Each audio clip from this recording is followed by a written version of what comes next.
What's up, guys? LJ Crypto back with another video. If you like my content, please subscribe, hit the share, like, and comments button, and always know that it is my goal to help you become financially free through the crypto market. So let's get started. In this video, I want to talk about public and private keys.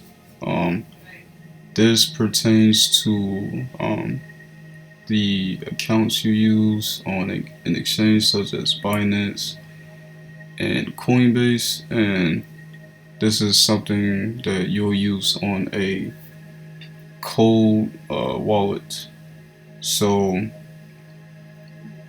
public and private keys, they are a part of the public key cryptography or asymmetric encryption, and basically the goal of this part of this is transactions, and public key cryptography, PKC, you could say that as well. It basically it's a math problem that can only be computed by something like a computer, and somebody like a human would, have a super hard time reversing the process of something like a transaction. So yeah, it can't be reverse engineered.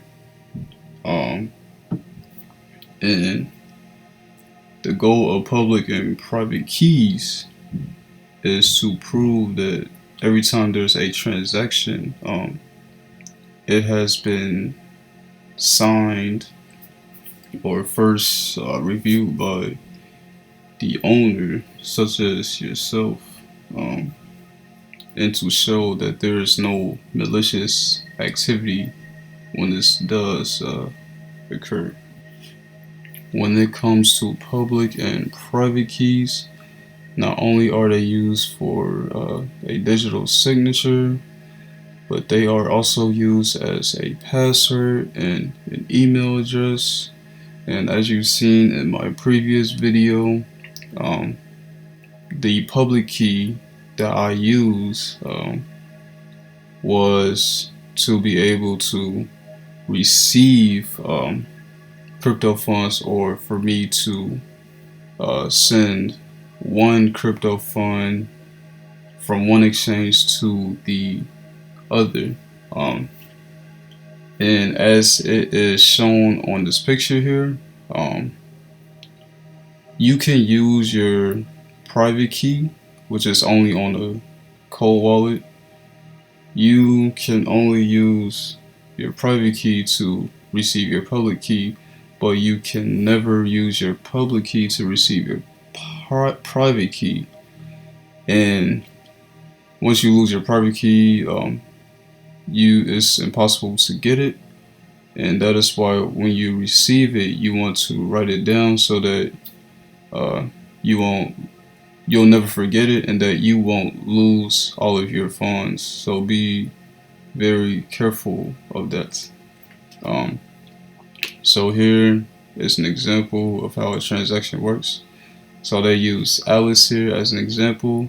So she used her private key as a digital signature. So she, as it is on this picture, she sent 1 Bitcoin to Bob's address, and then this is where it starts to go through PKC.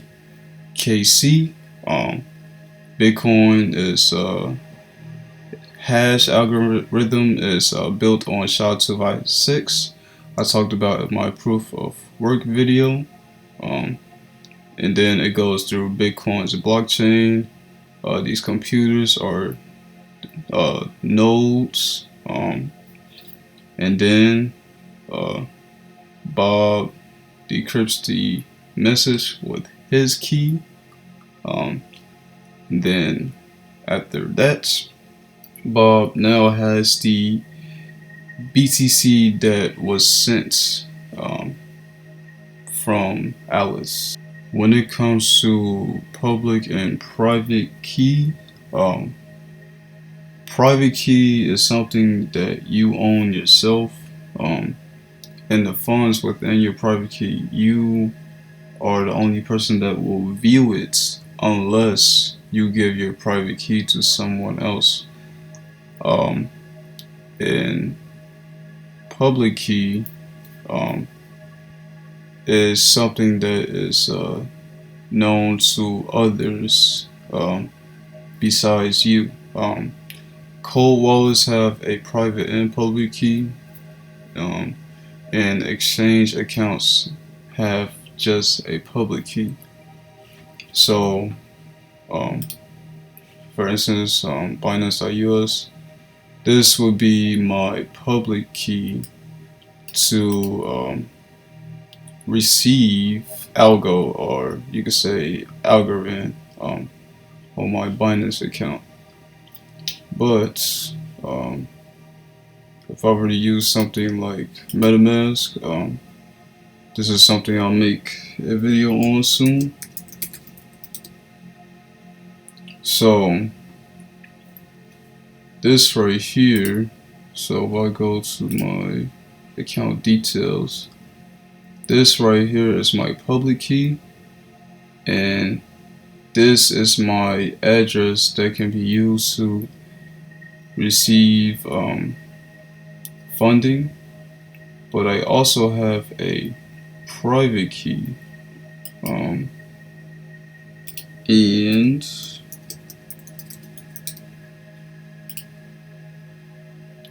say if I were to lose this account, as long as I have my private key, I will always be able to go to my account, or I will always be able to go to the coins that is within this private key on any device that I go to. So in this case, so yeah, public key is used to receive funding, and private key would be used to store and allow yourself to own that crypto instead of something like an exchange owning it. That is the end of the video. Once again, if you like my content, please subscribe. On my way to 100. My goal is to hit 1K subs by the end of the year. Once again, hit the share, like, and comments button, and I will see you in the next one.